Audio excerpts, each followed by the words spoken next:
Hello, welcome to the mobile library. Today we're going to be reading Chapter 11 of The Bad Beginning. Chapter 11. How pleasant that you could join us, the hook-handed man said in a sickly sweet voice. Violet immediately tried to scurry back down the rope, but Count Olaf's assistant was too quick for her. In one moment he hoisted her into the tower room, and with a flick of his hook sent her rescue device clanging to the ground. Now Violet was as trapped as her sister. "I'm so glad you're here," the hook-handed man said. "I was just thinking how much I wanted to see your pretty face. Have a seat." "What are you going to do with me?" Violet asked. "I said have a seat." The hook-handed man snarled and pushed her into a chair. Violet looked around the dim and messy room. "I'm certain that over the course of your own life you have noticed that people's rooms reflect their personalities. In my room, for instance, I have gathered a collection of objects that are important to me, including a dusty accordion on which I can play a few sad songs, a large bundle of notes on the activities of the Baudelaire orphans, and a blurry photograph taken a long time ago of a woman whose name is Beatrice. These are items that are very precious and dear to me." The tower room held objects that were very dear and precious to Count Olaf. They were scraps of paper on which he had written his evil ideas in an illegible scrawl, lying in messy piles on top of the copy of Nuptial Law, which he had taken away from Klaus. There were a few chairs and a handful of candles, which were giving off flickering shadows. Littered all over the floor were empty wine bottles and dirty dishes. But most of all were the drawings and paintings and carvings of eyes, big and small, all over the room. There were eyes painted on the ceilings and scratched into the grimy wooden floors. There were eyes scrawled along the windowsill, and one big eye painted on the knob of the door that led to the stairs. It was a terrible place. The hook-handed man reached into a pocket of his greasy overcoat and pulled out a walkie-talkie. With some difficulty he pressed a button and waited a moment. "Boss, it's me," he said. "Your blushing bride just climbed up here to try to rescue the biting brat." He paused as Count Olaf said something. "I don't know, with some sort of rope." "It was a grappling hook," Violet said, and tore off a sleeve of her nightgown to make a bandage for her shoulder. "I made it myself." "She says it was a grappling hook," the hook-handed man said into the walkie-talkie. "I don't know, boss." "Yes, boss. Yes, boss. Of course I understand she's yours." "Yes, boss." He pressed a button to disconnect the line and then turned to face Violet. "Count Olaf is very displeased with his bride." "I'm not his bride," Violet said bitterly. "Very soon you will be," the hook-handed man said, wagging his hook this way and that. Wagging his hook the way most people would wag a finger. "In the meantime, however, I have to go fetch your brother. The three of you will be locked in this room until night falls. That way Count Olaf can be sure that you stay out of mischief." With that, the hook-handed man stumped out of the room. Violet heard the door lock behind him, and then listened to his footsteps fading away down the stairs. She immediately went over to Sunny and put a hand on her little head. Afraid to untie or untape her sister for fear of incurring a word which here means bringing about Count Olaf's wrath, Violet stroked Sunny's hair and murmured that everything was all right. But of course everything was not all right. Everything was wrong.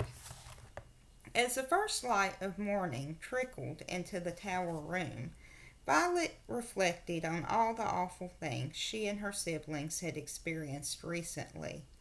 Their parents had died suddenly and horribly. Mrs. Poe had brought them ugly clothing. They had moved into Count Olaf's house and were treated terribly. Mr. Poe had refused to help them. They had discovered a fiendish plot involving marrying Violet and stealing the Baudelaire fortune. Klaus had tried to confront Olaf with knowledge he'd learned in Justice Strauss's library and failed. Poor Sunny had been captured, and now Violet had tried to rescue Sunny and found herself captured as well. All in all, the Baudelaire orphans had encountered catastrophe after catastrophe, and Violet found their situation lamentably deplorable.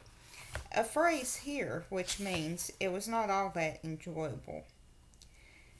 The sound of footsteps coming up the stairs brought Violet out of her thoughts, and as soon as the hook-handed man opened the door and thrust a very tired, confused, and scared Klaus into the room. "Here's the last orphan," the hook-handed man said, "and now I must go help Count Olaf with the final preparations for tonight's performance. No monkey business, you two, or I will have to tie you up and let you dangle out the window as well." Glaring at them, he locked the door again and tromped downstairs. Klaus blinked and looked around the filthy room. He was still in his pajamas. "What has happened?" he asked Violet. "Why are we up here?" "I tried to rescue Sunny," Violet said, "using an invention of mine to climb the tower." Klaus went over to the window and looked down at the ground. "It's so high up," he said. "You must have been terrified." "It was very scary," she admitted, "but not as scary as the thought of marrying Count Olaf." "I'm sorry your invention didn't work," Klaus said sadly. "The invention worked fine," Violet said, rubbing her sore shoulder. "I just got caught, and now we're doomed. The hook-handed man said he'll keep us here until tonight, and then it's a marvelous marriage." "Do you think you could invent something that would help us escape?" Klaus asked, looking around the room. "Maybe," Violet said.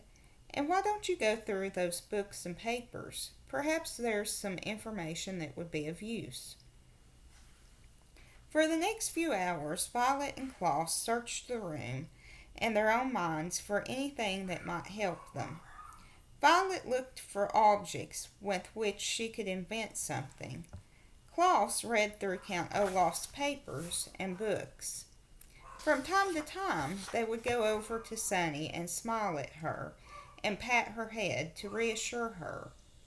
Occasionally, Violet and Klaus would speak to each other, but mostly they were silent, lost in their own thoughts. "If we had any kerosene," Violet said, around noon, "I could make some Molotov cocktails with these bottles." "What are Molotov cocktails?" Klaus asked. "They're small bombs made inside bottles," Violet explained. "We could throw them out the window to attract the attention of passers-by." "But we don't have any kerosene," Klaus said mournfully. They were silent for several hours. "If we were polygamists," Klaus said, "Count Olaf's plan wouldn't work." "What are polygamists?" Violet asked. "Polygamists are people who marry more than one person," Klaus explained.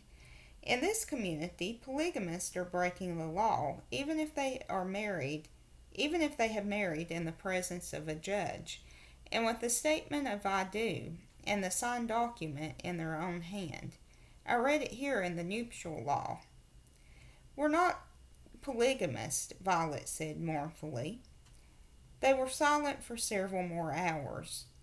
"We could break these bottles in half," Violet said, "and use them as knives, but I'm afraid that Count Olaf's troop would overpower us." "You could say 'I don't' instead of 'I do,'" Klaus said, "but I'm afraid Count Olaf would order Sunny dropped off the tower." "I certainly would," Count Olaf said, and the children jumped. They had been so involved in their conversation that they hadn't heard him come up the stairs and open the door. He was wearing a fancy suit, and his eyebrow had been waxed so it looked as shiny as his eyes. Behind him stood the hook-handed man, who smiled and waved a hook at the youngsters. "Come, orphans," Count Olaf said. "It's time for the big event. My associate here will stay behind in this room, and we will keep in constant contact through our walkie-talkies. If anything goes wrong during tonight's performance, your sister will be dropped to her death. Come along now." Violet and Klaus looked at each other and then at Sunny, still dangling in her cage, and followed Count Olaf out the door. As Klaus walked down the tower stairs, he felt a heavy sinking in his heart, as all hope had left him. There truly seemed to be no way out of their predicament. Violet was feeling the same way, until she reached out her right hand to grasp the banister for balance. She looked at her right hand for a second and began to think. All the way down the stairs and out the door, and the short walk down the block to the theater, Violet thought and thought and thought, harder than she had in her entire life.